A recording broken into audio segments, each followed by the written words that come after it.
lifelong learner semua, semangat pagi. Welcome back to DT Talk, Digital Transformation Talk. Kembali lagi nih sama saya Tasya di program kesayangan kita lifelong learner semuanya. Untuk teman-teman yang baru pertama kali join, aku mau kasih tahu kalau kita di Multimatic setiap hari Rabu jam 12 siang kita akan ada DT Talk, Digital Transformation Talk, di mana kita akan ngobrol-ngobrol seputar digital transformasi selama kurang lebih 1 jam ke depan. Untuk teman-teman yang ketinggalan nih sama program-program kita yang sebelumnya, nggak usah khawatir karena kita ada siaran ulangnya loh teman-teman di YouTube kita di Multimatic ID dan juga di Instagram @multimatic, semuanya ada. Jadi teman-teman bisa langsung ke sana dan bisa nonton program-program kita yang udah kelewatan.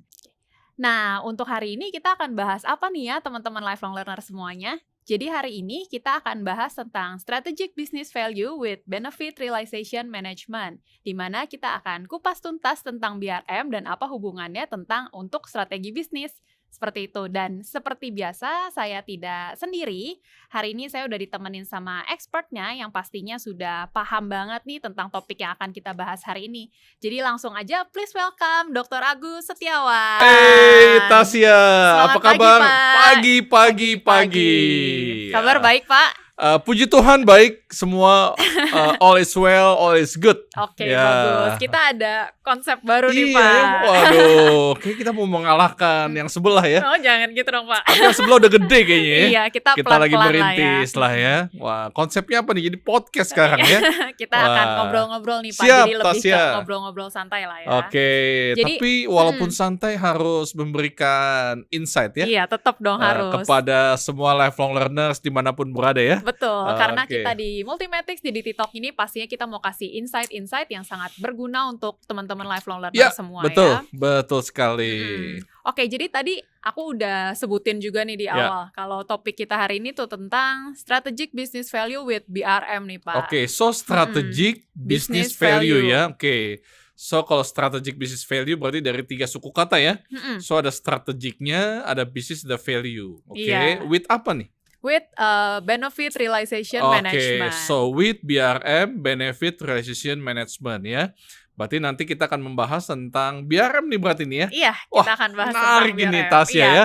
Kebetulan sih kalau saya juga baru sekarang ini nih dengar tentang Iya. BRM nih. Dengarnya juga Iya. dari Pak Agus juga nih sebenarnya. Belajar sama-sama. Iya, belajar sama-sama. Saya pun juga ketika mendapat kebutuhan dari pelanggan, kemudian dari customer ya, Mm-mm. ya kemudian kita coba fitkan, kita coba riset dan sebagainya sehingga pada hari ini kita mau bahas tentang BRM. Dan ternyata ya. menarik ya Pak. Itu yang diperlukan sebenarnya. Iya. Ya, itu yang diperlukan buat enterprise ya, Mm-mm. buat perusahaan di mana memang Multimatic sangat passionate kepada salah satunya adalah digital transformation. Oke, Ya. nah jadi mungkin teman-teman lifelong learner seperti saya nih Pak, Ya. saat dengar awal benefit realization management, apa itu masih awam sekali terdengarnya kan ya. Ya, betul. Mungkin kita bisa mulai dari definisi singkat dulu kali ya Pak, Wah, biar kita definisi bisa dulu ya. biar bisa Wah, masuk ini udah masuk ke teoritis ya. biar Wah. bisa masuk ke topiknya teman-teman lifelong learner lebih ngerti gitu. Baik Iya, ya. mungkin boleh yang singkat aja Pak Agus. Gitu ya. Iya, BRM Oke, itu apa so sih? BRM sendiri sebenarnya merupakan salah satu pendekatan ya.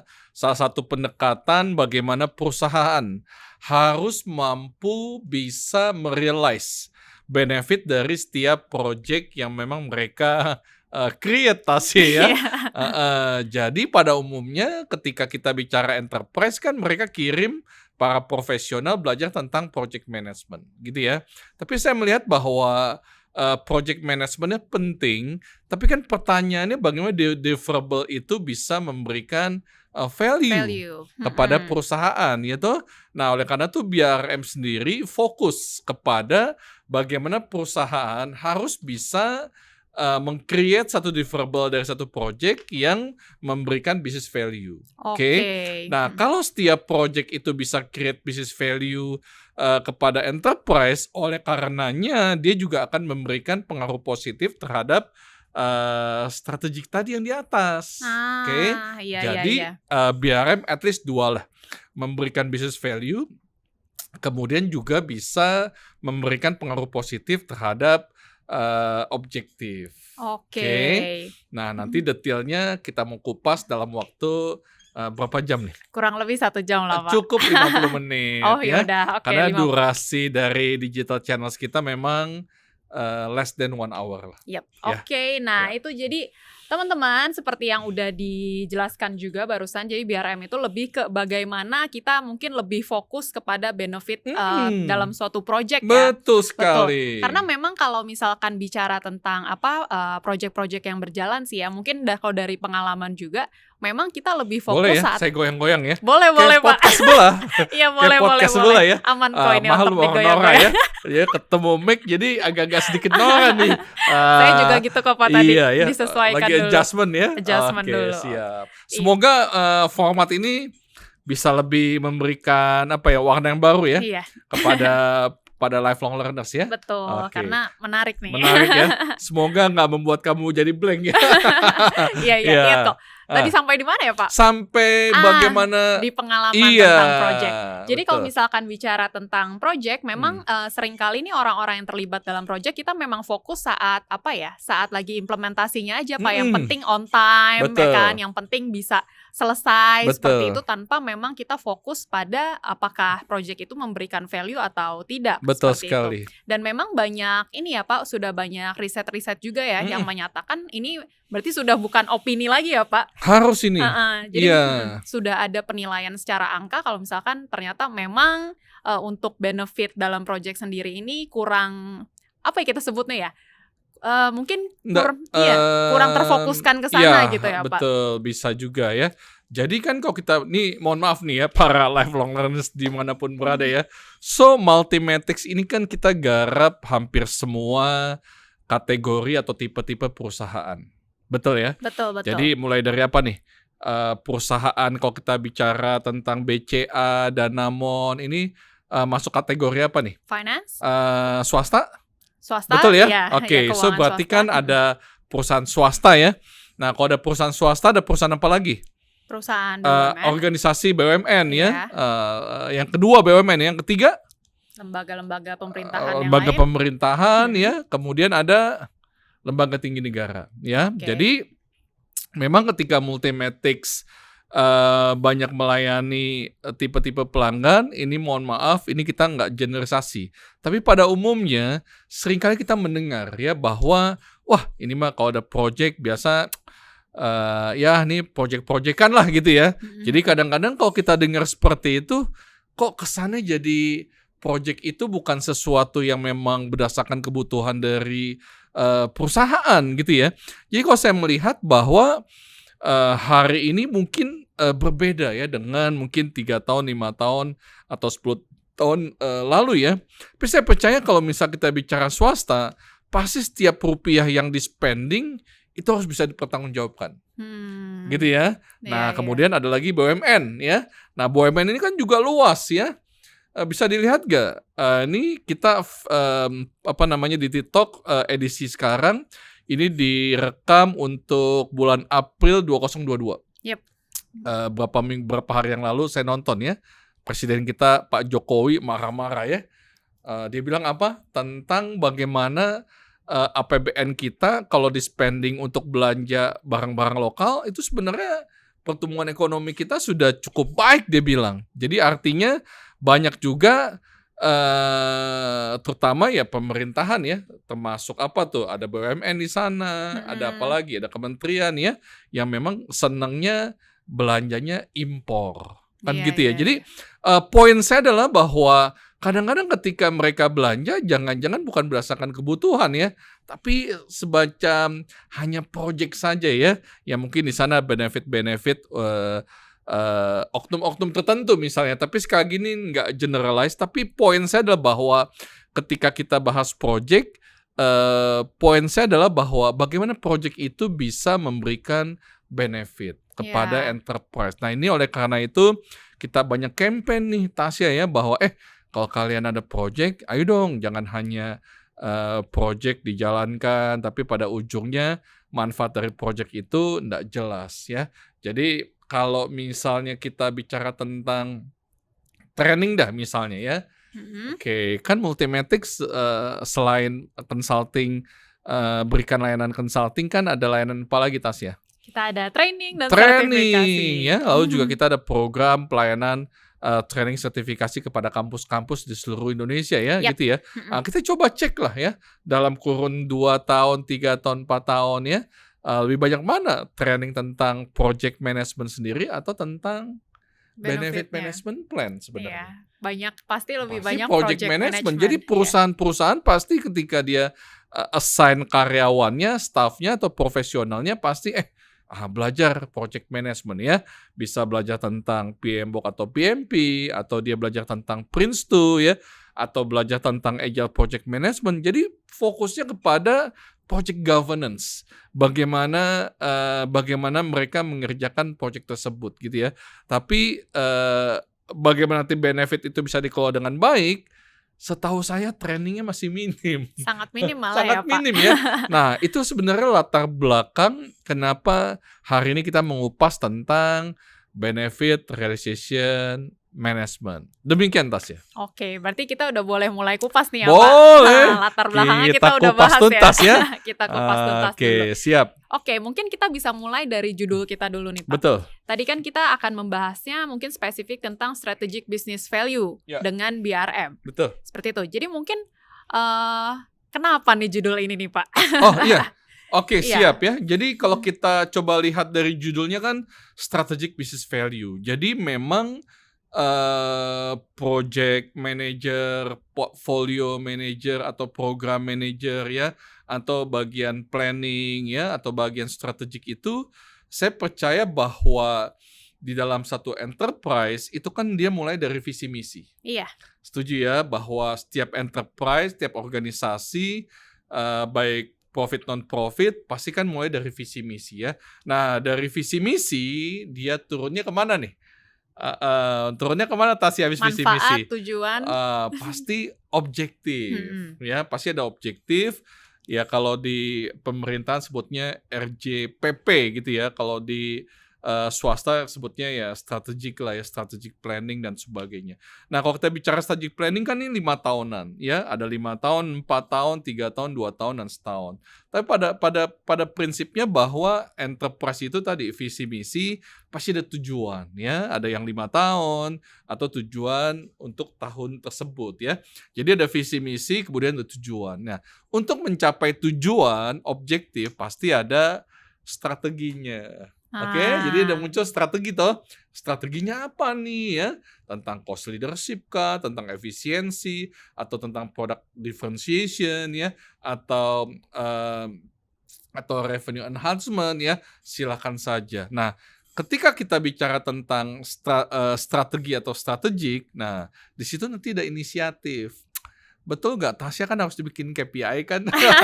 Wah ini jadi curhat nih ya. Pasti kan Tasya Iya. kan punya KPI itu, Iya. betul nggak? Betul, Iya kan? betul. Nah jadi ketika bicara tentang ada tujuannya, kemudian strateginya apa, nanti turunannya pasti ada inisiatif-inisiatif ya. Nah ketika bicara inisiatif itulah nanti turunannya portfolio, program, dan project. Nah pada umumnya ketika mereka training di Multimatic tentang project management dan sebagainya, yes, dia adalah satu single project saja ya. Nah, tapi kalau kita bicara ada satu enterprise, jangan lupa ya, ada portfolionya, ada program, dan ada project ya. Apa sih bedanya project, program, sama portfolio? Gimana? Saya mau tanya Tasya atau saya lanjutin nih? Ya, Boleh dilanjutkan lanjutin aja mungkin, ya. Pak. Iya ya, Boleh lanjutin dilanjutkan aja ya. Pak. Nah, jadi kalau kita bicara tentang project tadi ya, ada satu aktivitas sementara nanti bisa menghasilkan satu deliverable. Nah, project-project yang sejenis, ada beberapa project yang sejenis yang dimana itu memberikan pada satu benefit gitu ya, satu objektif tertentu, itu disebut dengan program. Jadi program adalah kumpulan project yang sejenis di mana ujungnya memberikan satu benefit yang diinginkan. Nah, kalau portfolio itu adalah kumpulan program dan project. Jadi kalau kita bicara top management, dia nggak hanya lihat project ya, dia lihat portfolio. Di mana portfolio itu adalah ketika portfolio berhasil, nanti dia memberikan benefit kepada perusahaan. Iya, perusahaan. Tapi jangan lupa diingat ya, tadi apa tentang strategik sama objektif. Jadi pada prinsipnya adalah bagaimana ya seluruh karyawan di perusahaan itu kan bisa bersama-sama working together agar objektif perusahaannya itu bisa tercapai. Tercapai. Simpel itu saja ya. Iya, Jadi iya. kalau kita bisa recap, ada visi misi, kemudian ada tujuan organisasi, tujuan perusahaan. Nah, untuk mencapai tersebut dia ada strateginya, ada strategi, kemudian dia ada inisiatif. Nah, kita yang sebut dengan portfolio, program dan project. project ya. Nah, pertanyaan berikutnya, di mana BRM-nya? Iya, itu baru saya mau tanyain itu, Betul ya? Pak. Oke, kalau itu kita flashback deh ya. Saya kembalikan ke Tasya dulu deh. Oke. Ya. Nah, jadi kan tadi kita udah bahas tentang si strategic business value-nya nih Ya. ya. Tentang tadi kalau perusahaan itu dimulai dari visi misi, Ya. lalu ke objektif, Ya. dan pada akhirnya ada inisiatifnya itu. Hmm. Nah, kalau kita kan selain strategic business value, kita membahas BRM juga nih Pak hari ini. Jadi bagaimana mengkaitkan Betul. si strategic business value dan BRM itu Oke, tadi? jadi kita mulai dari strategik dulu ya. Jadi, nah kalau kita bicara tentang strategi Tasya, ini setiap perusahaan itu berbeda-beda menggunakan strateginya ya. Nah, salah satunya saya percaya perusahaan itu juga cukup banyak ya dia menggunakan balance scorecard. Ya. Oke, strategic business value. Jadi ketika kita bicara tentang high level atau bicara tentang strategi, banyak perusahaan menggunakan balance scorecard. Selain balance scorecard ada juga pakai OKR. OKR. Oke, OKR apa? Objective and Key Result. Key results ya. Oke, John Objective key Doers results. ya. Jadi depend ya, tapi setahu saya ada beberapa, tapi umumnya di Indonesia itu sangat familiar dengan balance scorecard ya. Nah, kalau balance scorecard itu kan perspektifnya masih ingat? Finance, customer, internal proses, learning and growth ya. Nah, ketika nanti ada strategic DIMS, ada strategic result, ada 4 perspektif, kemudian kan situ nanti ada targetnya. Contoh kalau di finance, misalnya apa? Revenue? Revenue betul, tapi sebelum revenue apa? Sebelum revenue. Di atasnya revenue? Di atas revenue profit. Profit ya, pasti kan inginnya profitnya tinggi ya. Nah, kalau profit tinggi kan dapatnya dari revenue sama cost ya. Nah, oleh karena itu kalau kita bicara finance ada profit, ada revenue, ada cost ya. Nah, oleh karena itu nanti kalau kita bicara kolomnya, tabelnya gitu ya. Nah, kalau kita bicara tentang revenue deh, targetnya apa? Mau naik apa mau turun? Mau naik. Naik, berarti targetnya bisa meningkatkan revenue berapa persen? 80. Wah, 80% ya. Kasian banget ya ke Jamatasi ya. 80% loh ya. Tapi itu ide bagus ya. Waduh, inspirasi buat saya nih ya. Waduh, mohon maaf nih teman-teman semuanya ya. Teman-teman bisnis unit ya. Kata Tasya naiknya 80% ya. Iya, kita harus visioner. Harus visioner ya. Ya. Tapi jangan jualan-jualan yang tidak halal ya. Bapak melanggar peraturan ya. Oke, misalnya meningkatkan sekian persen. Let's say 20-40% lah. Kita put 20% ya. Jadi revenue misalnya targetnya meningkatkan pendapatan ya. Nanti di kanannya ada matrix. Matrixnya adalah 20%. Nah, di kolom kanannya itulah inisiatifnya. Bagaimana Anda bisa meningkatkan pendapatan 20%? Iya dong. Iya. Perlu ada apa namanya? Inisiatifnya. Apa yang Anda inginkan misalnya ya. Contoh misalnya ingin meningkatkan revenue, saya ingin meningkatkan leads misalnya. Untuk meningkatkan leads, misalnya saya harus mengenalkan Multimetrics dengan program yang saya bikin event. Betul ya? Kalau di Multimetrics ada event apa? Wah, sekalian promosi nih ya. Kita ada event apa aja Tasya? Silakan, ada 3 ya? Iya, kita ada. Jadi di Multimetrics kita selalu ada 3 event per tahunnya. Jadi yang dalam waktu dekat nih ada I2IGS nih ya Pak, tentang Indonesia International IT Governance Summit. Nah itu rencana kita di bulan Mei nih ya Pak. Jadi kita akan bahas-bahas tentang tata kelola. Lalu nextnya ada lagi I2IS, Indonesia International ITSM Summit. Dan yang terakhir ada I2DIS, Indonesia International Digital Innovation Summit. Betul ya. Nah, jadi inisiatifnya adalah bikin event.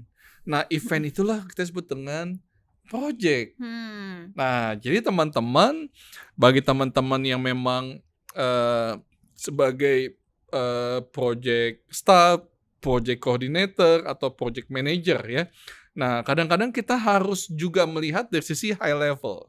Dari high level. Jadi kalau kita Level, ya. bicara organisasi, ada tujuannya. Nah, ketika bicara tujuan, nanti kan turunnya tuh strategi ya. Nah, kalau dia pakai balance scorecard tadi tuh. Kalau finance-nya tadi revenue. Kalau kita bicara customer apa misalnya? Apa?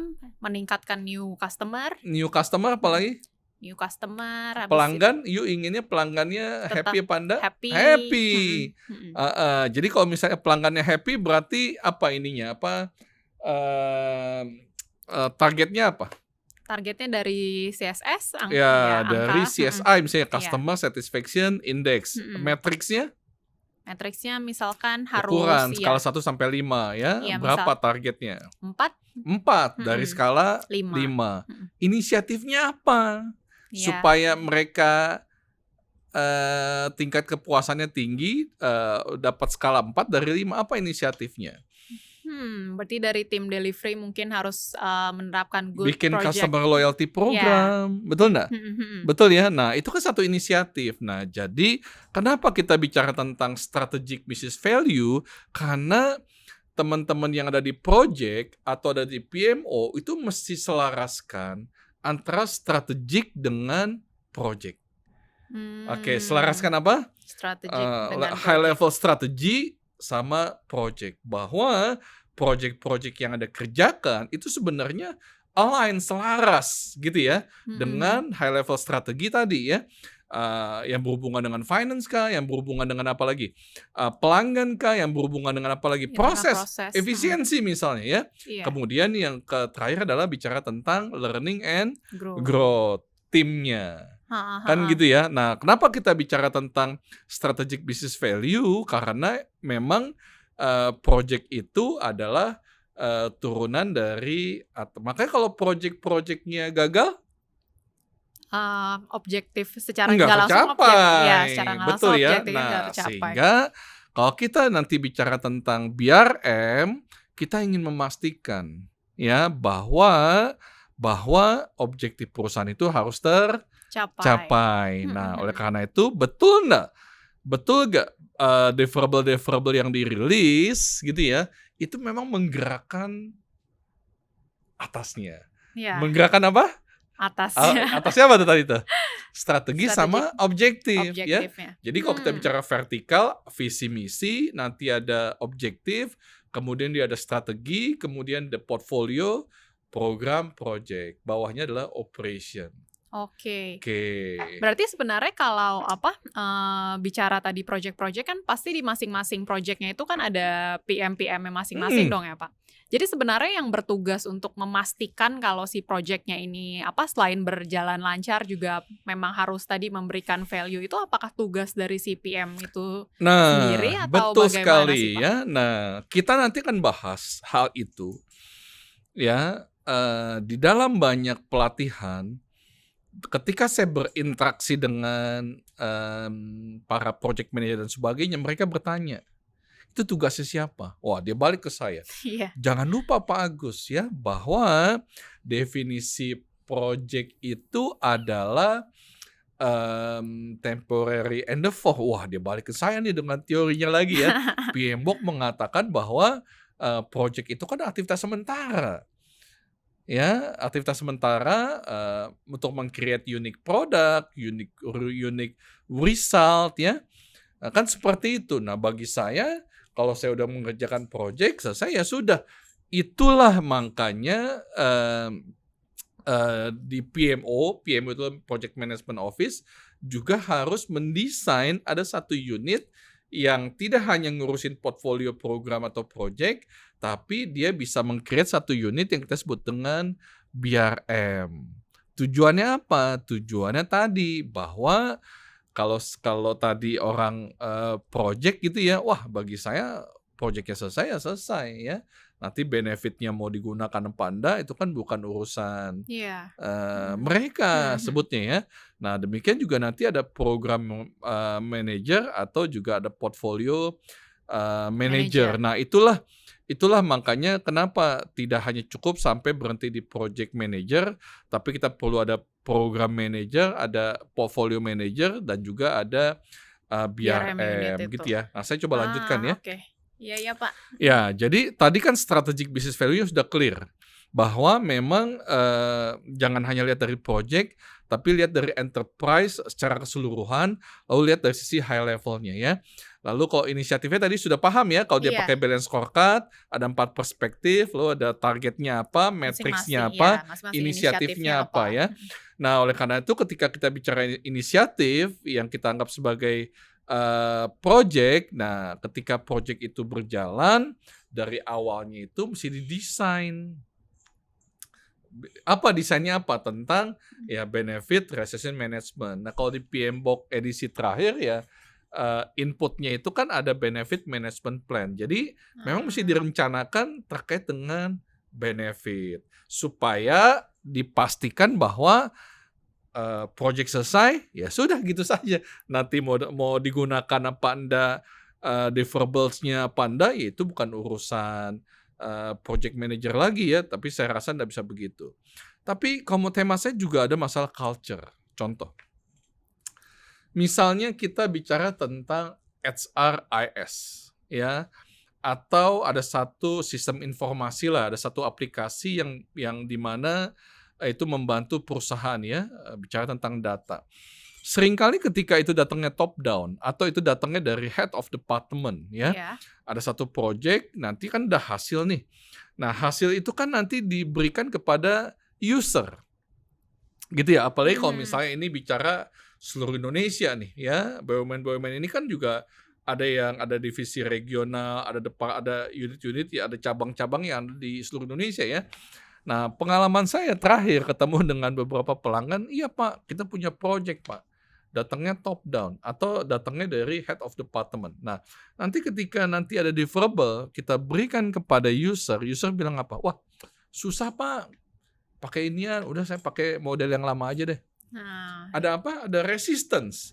Jadi artinya project itu sudah dikerjakan sedemikian rupa, tapi outputnya atau deliverable-nya tidak bisa digunakan dengan baik.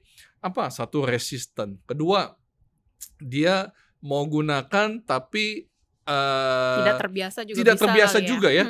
Atau dia menggunakan tapi artinya hasil dari aplikasi itu sudah digunakan gitu ya, tapi itu nggak memberikan satu insight. Kan percuma saja.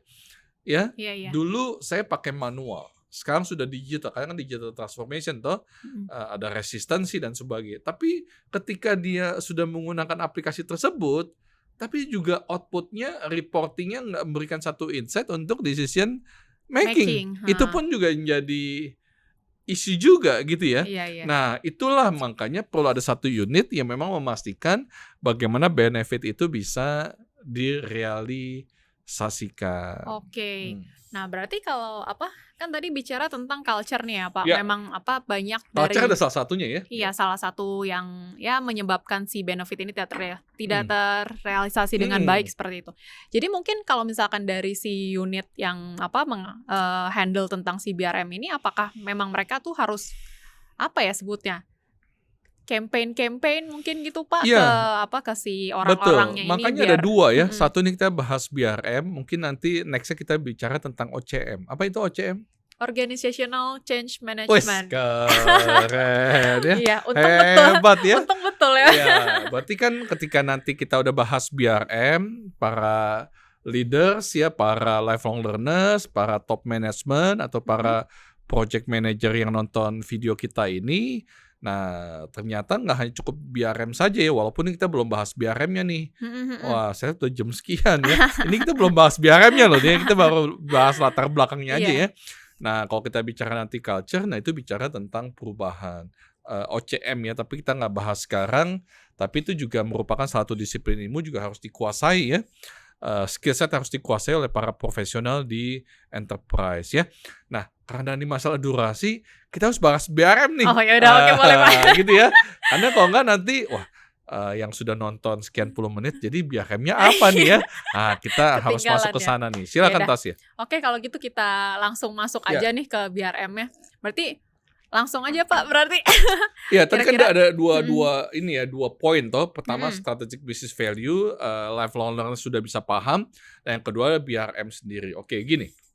Jadi para teman-teman yang antusiasme di dalam project management pasti paham ya, kalau saya menggunakan PMBOK nih ya, berarti kan proses pertama adalah develop project charter. Wah, kalau nggak salah 4.1 ya. Develop project charter ya. Inputnya apa? Inputnya itu kan business case. Ya, ini juga jadi penting. Why? Walaupun ini kita udah ngajarin berpuluh-puluh tahun ya kalau saya pribadi belajar dari edisi keempat ya, edisi 4, 5, 6, 7. Sekarang udah edisi ke-7 ya. Udah edisi ke-7 tentang PMBOK sendiri. Jadi ketika kita memulai project itu pasti harus ada business case. Contoh misalnya ini Budir ya. Budir apa Budir? Budir. Budir. Kalau ada Pak Dir, ada Budir. Budir apa Budir? Oh, Bu Direktur. Bu Direktur ya. Saya ini orang planning. Saya menghadap nih Budir. Oh ya, siap. Budir Tasya ya. Mhm. Oke. Saya mengajukan ada satu inisiatif, durasinya selama 3 bulan, saya butuh dana 3M. Oke, Mhm. pasti kamu nanya apa ke saya? Untungnya apa buat Oke, perusahaan? betul ya. Nah, selain untung, ini mau bikin apa? Mhm, Jadi setelah bikin apa, untungnya apa, gitu ya. Nah, mhm. jadi saya percaya bahwa di setiap enterprise itu ketika dia mau spending sepeser rupiah, pasti kan akan ditanya oleh manajemen, gitu ya. Ini inisiatif ini atau project ini mau bikin apa ya, perluasan pabrik atau mau bikin aplikasi tentang HRIS ya atau instalasi tentang PMIS, whatever lah ya, apapun itu inisiatifnya, pertanyaannya kan apa manfaatnya buat perusahaan gitu ya. Nah, itulah kita perlu dokumen yang disebut dengan business case. Jadi business case itu adalah salah satu dokumen terkait mengapa project ini harus disponsori, harus didanai oleh perusahaan. Berarti di dalamnya ada memuat apa tuh? Berarti kan di dalamnya memuat benefit-benefit yang akan didapatkan oleh perusahaan, betul apa enggak? Betul betul.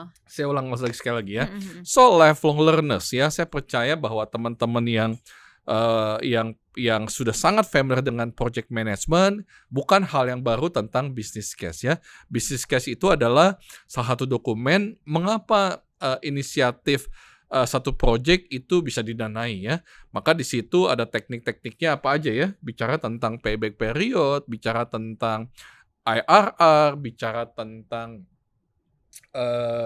net present value ya, weighted scoring model dan sebagainya. Jadi ada Mmm, tool teknik yang mengatakan bahwa oke, project ini worth it untuk didanai ya. Dokumennya apa namanya? business Business case. case ya. Mhm. Nah, dokumen itu business case.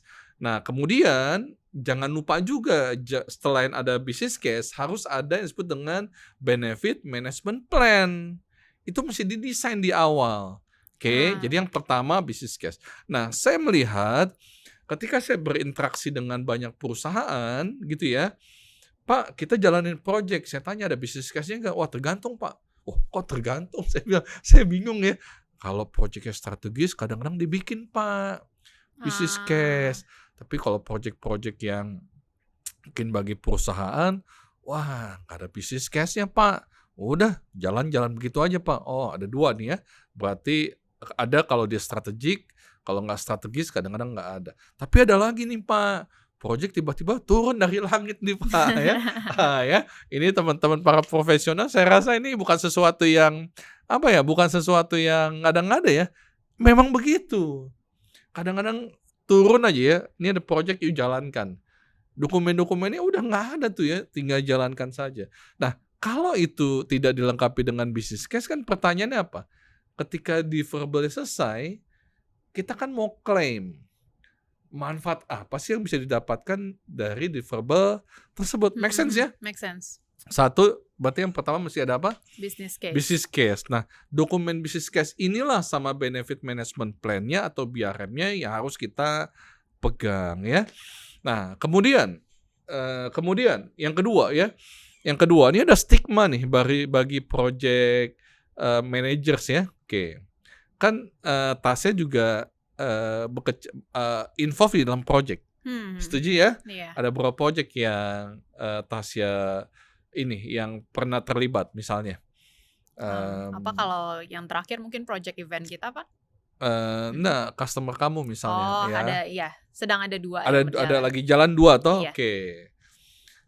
Kita mengatakan project itu sukses kalau apa? 1, Tepat waktu. tepat waktu ya. Tepat waktu ya. Yang kedua, Kalau apalagi? Nilai CSS-nya bagus. Nilai CSS bagus. Dia puas gitu ya. Nah, Iya. jadi bagi para project manager, dulu kalau kita belajar itu ada namanya triple constraint. Namanya apa? Triple constraint. Triple constraint ya. Apa aja tuh triple constraint ya? Wah, belum pernah dengar nih, Pak. Scope. Apa? Scope. Scope mau bikin apa? Setuju gak? Ya, scope-nya apa? Yang kamu pernah tahu kalau di project scope-nya apa misalnya? Scope-nya misalkan apa nih? Ya, ISO 20.000, iya. ISO 27, ya, Misalnya ada scope ya? Iya, ISO 27 misal untuk aplikasinya Ya, dulu atau gimana. apalagi scope-nya? Banyak sekali apa? Apa ya? Kok saya jadi ngeblank? Iya, Udah grogi makan nih, ya? Pak. grogi Iya, jadi ngeblank. scope-nya apa misalnya?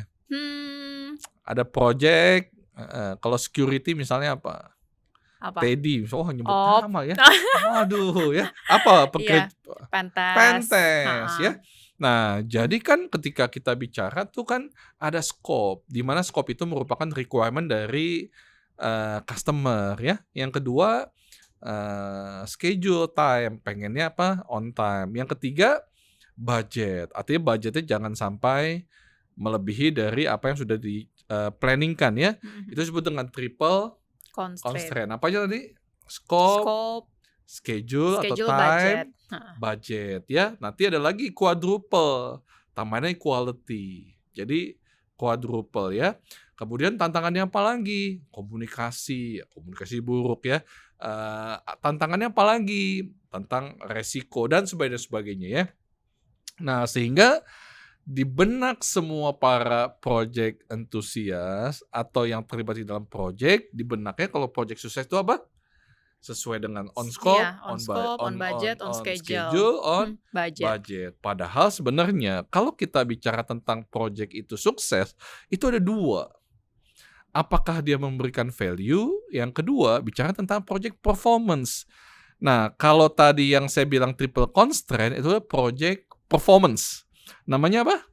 Project performance ya, dia on time, dia on budget, sesuai dengan scope dan sebagainya. Oke, project performance. Tapi sebelum project performance, yang nomor 1 adalah apakah project tersebut memberikan value. Nah, jadi para lifelong learners nih, salah satu ketika Anda menonton di TikTok edisi ini, diingat ya. Jadi kriteria project sukses tidak hanya dari project performance, tapi apakah project tersebut bisa memberikan value. Oke.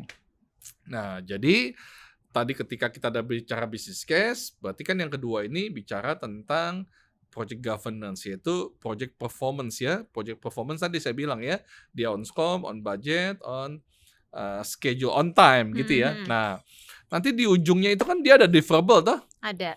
Betul nggak? Nah, jadi ketika nanti bicara nanti ada deliverable, nah BRM-nya itulah harus didesain. Contoh, kalau teman-teman project management nih ya, Anda paham dengan risk register. Apalagi ada stakeholder register ya. Nah, jadi di dalam BRM Anda mesti punya punya perencanaan yang kita sebut dengan apa tadi? Ada business case, kita bisa dapetin dokumen itu benefit apa yang diinginkan ya. Kemudian ada namanya benefit map sebelum ke register ya. Ada benefit apa? Map ya. Kan tadi saya bilang ada stakeholder register, ada risk register. Berarti ada benefit register ya. Nah, benefit register nanti saya jelaskan, tapi sebelumnya itu ada benefit map ya. Berarti pertanyaannya apa itu benefit maps ya? Nah, saya nggak tahu nih, tim bisa nggak nanti kasih satu image ya tentang benefit maps itu sendiri ya. Nah, di dalam benefit maps itu menarik karena dia bicara tentang program sama Oh, portfolio. Oke, besarannya berarti ya. semoga nih kita bisa naikkan ada satu image gitu ya. Nah, nanti kita ada project inisiatif, misalnya ada 4 atau ada 6 misalnya ya. Jadi ada project 1, project 2, project 3, project 4 ya. Nah, setiap project itu ada benefitnya nggak? Ada dong. Ada. Jadi nanti kita sebut dengan benefit, sebut dengan tier 3. Tier Tier 3 3. gitu ya. Jadi ada project 1 dia ada benefit. Project 2 ada benefit. Project 3 Ada juga. benefit. Project 4 ada benefitnya. Itu disebut dengan tier 3. Nah, nanti dari benefit 1, 2, 3 itu masuk ke kolom berikutnya, itu disebut dengan tier 2. Disebut dengan intermediate benefit. Tier 2 gitu ya. Nah, nanti dari benefit 1 dan 2 bisa aja dia mengerucut ya kepada satu tema tertentu ya. Benefit ketiga masuk ke dalam tier 2, benefit keempat masuk ke dalam tier 2 ya. Disebut dengan intermediate benefit. Nah, nanti dari tier 2 atau intermediate benefit mengerucut menjadi end benefit. Tier 1. Itulah yang nanti di tier 1 atau end benefit itu tadi saya bilang. Apakah tentang cost leadership, atau tentang revenue enhancement, atau tentang pelanggan. Masih ingat tadi yang di strategik yang di atas? Iya, yang di awal. Betul ya? Yang di awal itu kan ketika balance scorecard ada apa? Ada finance, ada customer, ada proses, ada learning ya. Jadi ketika ada satu misalnya revenue enhancement, itu kan terdiri dari beberapa inisiatif. Nah, masuklah kita bikin benefit maps, di mana ujungnya adalah end benefit tadi untuk bisa masuk ke level strategiknya. Oke. Gitu ya. Disebut dengan tier 1 end benefit. Sebelumnya tier 2 intermediate benefit. Sebelumnya lagi adalah benefit masing-masing benefit project-nya. tier 3 ya. Sebelumnya lagi kalau saya bilang sebelum itu kolom sebelumnya ya. Itu adalah inisiatif atau project-projectnya ya. Namanya apa? Benefit maps ya. Nah, setelah benefit maps kita harus bikin lagi apa nih? Benefit register. Wah, harus banyak ya. Banyak ya dokumennya ya teman-teman. Iya, gitu ya. Nah, sebelum saya lanjutin, kira-kira Tasya ada yang mau ditanyakan nggak? Silakan. Oke, sebenarnya pertanyaan saya sih lebih ke nanti kan kita udah misalkan kita udah regis benefitnya segala macam di dokumen tersebut gitu kan tertulis. Nah, tapi pada endingnya sendiri gimana sih cara mengukur kalau misalkan memang si project-project ini emang sudah benar-benar memberikan benefit untuk perusahaan gitu. Betul. Ya, Nah, metode jadi pengukurannya. pertanyaan kamu itu bisa didapatkan dari benefit register ya. Pernah lihat dokumen risk register? Sudah. Oke, berarti kan ada risk ID toh. Kalau di sana risk ID berarti di sini benefit ID ya. Di sana ada risk name. Di sini bicara tentang benefit name. Kalau di sana ada risk owner. Berarti di sini juga ada benefit owner. Why? Karena ini kita nggak lagi membahas perusahaan secara umum ya. Umum itu apa? Artinya satu perusahaan yang memang mungkin hanya perusahaan, mungkin ada di satu cabang, ada di satu kantor saja ya. Mungkin jumlah karyawan tidak banyak ya. Jadi saya mengatakan bahwa ketika saya melayani pelanggan-pelanggan yang memang perusahaan besar gitu ya, karyawannya ribuan Tasya ya. Ada karyawan yang dengan 7.000 karyawan, 10.000 karyawan, puluhan ribu karyawan. Lokasinya pun tidak hanya di kota besar seperti Jakarta ya, tapi bisa ada banyak di cabang dan sebagainya gitu ya. Nah, oleh karena itu ketika kita bicara tentang perusahaan yang tadi saya sampaikan dengan jumlah karyawan banyak, jumlah cabang dan sebagainya, seringkali bahwa tadi ketika project itu selesai deliverable, ketika dia ada satu transisi mau diberikan kepada usernya ya, jangan pikir juga usernya, oke, ini siap. Nggak juga. Bisa saja inisiatif dari head of department. Bisa saja inisiatif dari top management. Tapi kan penggunanya ini bukan mereka. Betul ya? Iya, iya.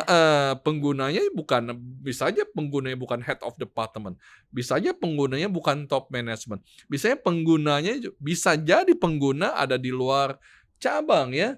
Jadi ketika dia mendadak dia terima, wah ini apa ya? Tadi yang saya bilang di awal ada satu resistensi. Jadi benefit owner itu sudah di-define nih di awal. Gitu ya, sudah di-define di awal sehingga nanti dia sudah bisa mengetahui pada titik tertentu, tanggal tertentu, bulan tertentu, dia akan mendapatkan satu deliverable yang bisa memberikan manfaat kepada dia. Namanya apa? Benefit owner ya, benefit owner ya. Nah, kemudian benefit itu kita bisa lihat dari kategori. Kategori gimana tuh, Pak? Ya. Baru mau nanya ditanya balik ya. Pintar ya. Oke. Jadi kalau kita bicara benefit ini kan kategorinya gini ya. Bisa dia tangible, bisa intangible. Oke. Benefit itu bisa finance, bisa non-finance. Benefit itu bisa short atau bisa long term. Jadi di dalam benefit register kita define ya. Apakah benefit ini terkait dengan finance, keuangan atau non finance ya, short atau long ya. Apakah dia tangible bisa diukur atau dia tidak bisa diukur ya, itu nanti di define ya. Nah, kemudian selain kategori apalagi ininya frequency of delivery-nya ya. Nah, kalau sekarang ini kan project-nya di project governance-nya kan atau life cycle-nya ini tidak hanya prediktif yang one time delivery ya. Kalau ada project selama 6 bulan, berarti kapan deliverable selesai? Di bulan ke-6. Bulan ke-6 ya. Tapi kan sekarang ini para perusahaan-perusahaan kan sudah juga belajar tentang agile ya atau adaptive. Kalau agile itu kan berarti delivery-nya tidak hanya satu di ujung ya, tapi bisa secara bertahap, frequent atau incremental delivery. Jadi kalau dia memang one time ya sebutnya one time ya. Kalau memang dia frequent delivery berarti dicatat itu di kapan di rilis pertama kapan dan sebagainya. Jadi itu mesti terdefine baik ya.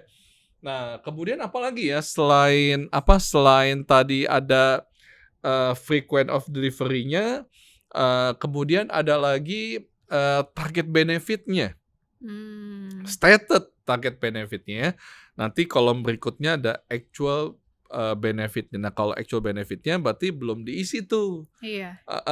Nanti diisi ketika deliverable selesai, mereka gunakan, mereka record, mereka input. Betul gak target benefit yang dicanangkan di awal dari business case itu memang benar. Oke, berarti di tahapan si BRM ini memang dokumen akhirnya si benefit register tadi ya, Pak? Salah satunya itu tinggal diupdate saja gitu ya. Tinggal diupdate saja gitu ya. Kayak kalau kita bicara risk register adalah preventive ways gitu ya. Kalau ada insiden siapa yang harus mengerjakan apa dan sebagainya. Kalau benefit owner sebaliknya ya, bahwa sekarang ini ada loh benefit yang akan didapatkan. Nah, ini siapa yang akan menerimanya ya, supaya nanti ini project yang nggak tiba-tiba dari langit, tapi memang sudah define dari awal ya. Nah, itu benefit register, kalau saya tambahin bisa panjang lagi tuh ya. Nah, ada beberapa dokumen yang cukup penting, ada disebut dengan traceability matrix. Traceability matrix. Nah, sebenarnya di dalam project management juga diajarin tuh ya, requirement traceability matrix ya. Nah, di dalam benefit BRM juga ada ya. Kita sebut dengan benefit traceability matrix. Itu apa? Itu pasti kita kerjakannya setelah pada saat project itu berjalan atau setelah project berjalan. Kalau traceability kira-kira. Traceability kira-kira selama project berjalan. Traceability nge-trace kita. Oh, setelah. Setelah Jadi dalam pengertian gini. Jadi ketika project ini selesai, kemudian benefit register terisi dan sebagainya, nanti ada dokumen benefit traceability matrix ya.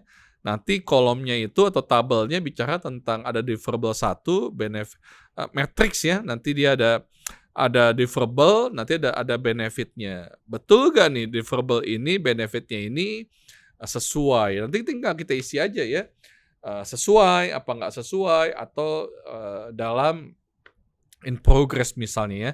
Nah, saya rasa itu perlu, ya, saya rasa itu perlu skill set ini dimiliki oleh PMO. Tujuannya sekali lagi kita pengen ada satu pendekatan yang memang terstruktur gitu ya, yang memang tidak hanya 1-2 proyek strategis kita kawal sedemikian rupa, tapi hampir seluruh proyek yang memang merupakan turunan dari strategi tadi itu memang harus kita kawal. Ya istilahnya kita kawal lah ya.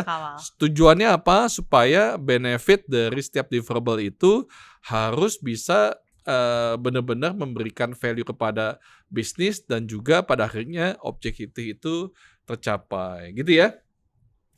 Kalau tidak, ini kan perusahaan jadinya nggak tahu gitu ya. Ini perusahaan ini maju, berkembang, apakah karena project-projectnya atau apa? Atau sebaliknya ya. Nah, makanya di dalam kelas itu saya bikin matrix. Matrixnya itu adalah antara project governance sama benefit. Project governance itu ada 2. Project governance-nya buruk atau project governance-nya baik. Ada 2 ya, ingat ya. Nah, lalu juga nanti BRM-nya, benefit-nya. Apakah benefit-nya ada atau benefit-nya tidak ada ya. Jadi kan yang terbaik itu apa? Project governance-nya bagus.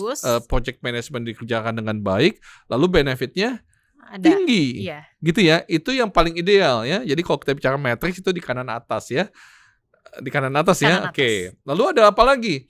Ada lagi project governance-nya bagus, tapi benefitnya tidak ada. Tanda tanya, gitu ya. Lalu apa lagi? Benefitnya bisa didapat, tapi project governance-nya buruk. Itu kan juga lucu juga ya. Nah, yang terakhir adalah udah project governance-nya nggak bagus, buruk, kemudian benefit juga nggak ada. Wah, itu failure, gagal gitu ya. Nah, oleh karena itu memang di dalam PMO fokus kepada project governance, bagaimana mengerjakan project itu harus sukses, itu saya setuju ya. Indikatornya apa? Indikatornya adalah triple constraint ya. Tapi jangan lupa pertanyaannya, deliverable itu bisa memberikan value apa tidak? Itu menjadi variabel kedua. Jadi itu bagi saya itu variabel pertama ya. Jadi yang pertama adalah bisa memberikan value, yang kedua adalah memang secara project governance-nya sukses ya. Nah, inilah yang kita sebut dengan strategic business value with BRM. With benefit realization management ya. Ada satu paradigma, ada satu insight yang baru bahwa jangan hanya terfokus kepada project itu sukses kalau on scope, on budget, on schedule. Iya, jangan hanya itu saja ya. Tapi pertanyaannya benar-benar gak bisa memberikan benefit ya, memberikan benefit atau value ya untuk setiap project. Nah, kalau setiap projectnya itu bisa memberikan value, oleh karena nanti objektif strategiknya berhasil, kemudian objektifnya tercapai sehingga perusahaannya jadi sukses gitu ya. Nah, semoga dalam diskusi dalam DT Talk kali ini ada satu insight yang baru, yaitu ketika kita bicara project sukses, jangan lihat dari triple constraint yang kita sebut dengan project performance, tapi juga dari value yang bisa diberikan kepada perusahaan ya. Betul. Mungkin demikian, Tasya. Makasih banyak nih Pak Agus untuk sharing-sharingnya. Tadi waktu awal mulai nih saya sama sekali nggak ada gambaran sih tentang BRM ini. Jadi masih cukup awam ya tentang BRM ini. Tapi setelah kita ngobrol-ngobrol, udah durasi kayaknya. Durasi nih ya. Tapi kita perlu recap kali ya. Iya, kita perlu recap ya. So strategic business value, bahwa teman-teman project enthusiasm, bahwa dari sisi perusahaan harus lihat high level strategi ya. Ada visi misi, ada objektif, ada strategi. Umumnya perusahaan itu menggunakan balance scorecard Balance atau scorecard. OKR, whatever, nggak ada masalah ya. Jadi mereka fokus kepada, kalau balance scorecard fokusnya kepada 4 hal gitu ya. Kalau OKR fokus pada objektif dan key result gitu ya. Namun ketika untuk pencapaian tadi pasti ada inisiatifnya ya. Nah disitulah inisiatif muncul project ya. Tapi kalau kita bicara tentang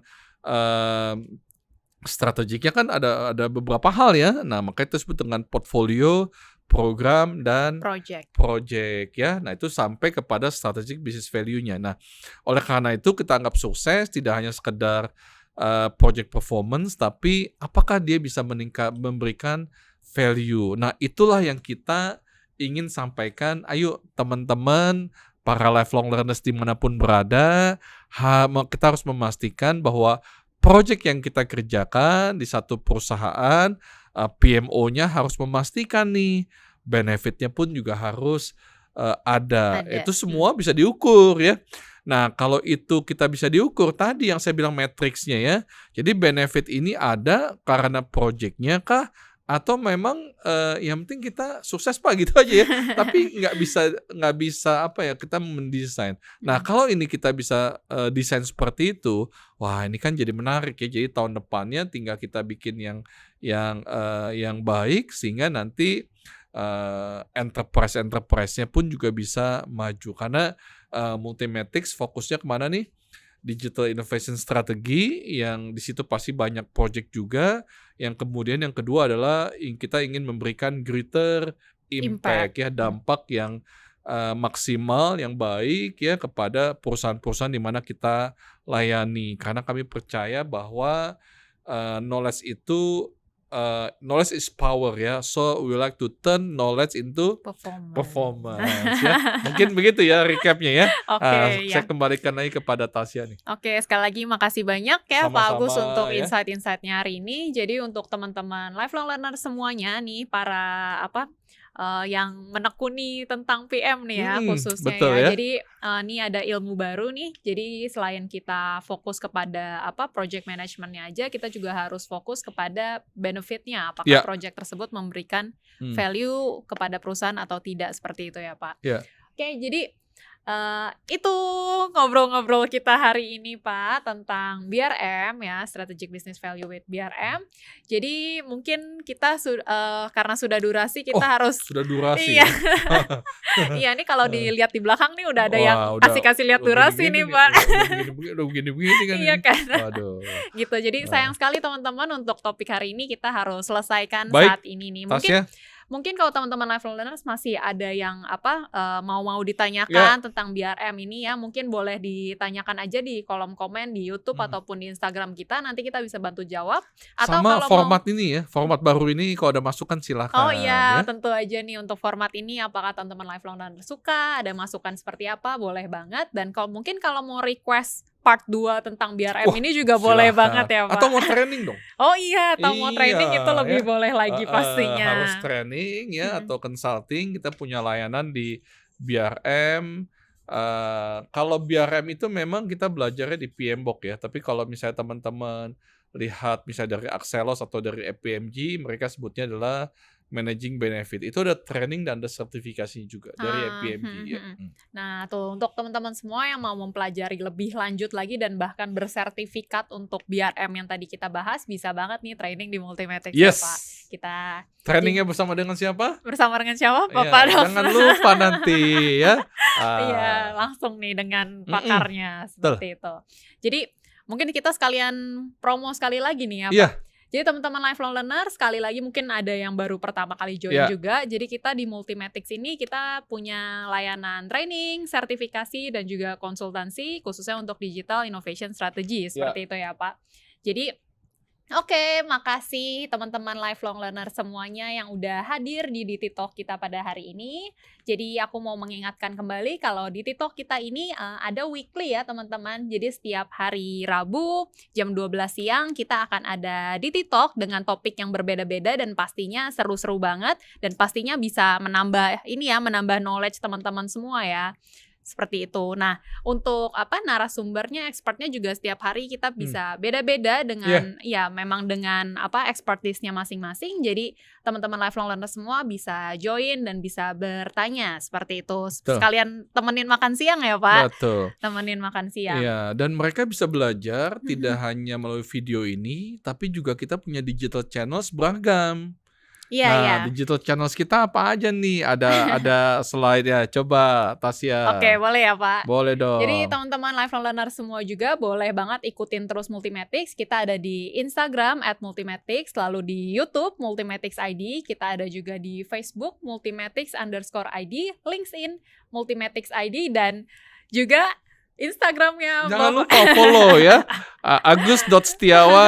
agus.setiawan.drm ya. Iya. Karena kalau di digital channel Multimatics itu hampir sebagian besar bentuknya edukasi ya. Banyak artikel-artikel yang bisa memberikan knowledge, insight yang baru para profesional. Yes, Betul ya, betul. Tasya ya? Oke. Jadi pastinya kalau misalkan teman-teman semua follow kita semua nih, pastinya tetap dapat insight-insight terus, dapat knowledge baru terus, seperti itu. Oke, mungkin Udah gini-gini iya nih. nih kalau Udah. di belakang layar udah begini-gini semua nih teman-teman. Jadi sayang sekali harus saya tutup. Sekali lagi makasih banyak Pak siap. Agus untuk hari ini. Jadi Tasya. teman-teman lifelong learner semua semoga sehat selalu dan sampai Amin. jumpa di DT Talk berikutnya. Yeay. Dadah. Dah.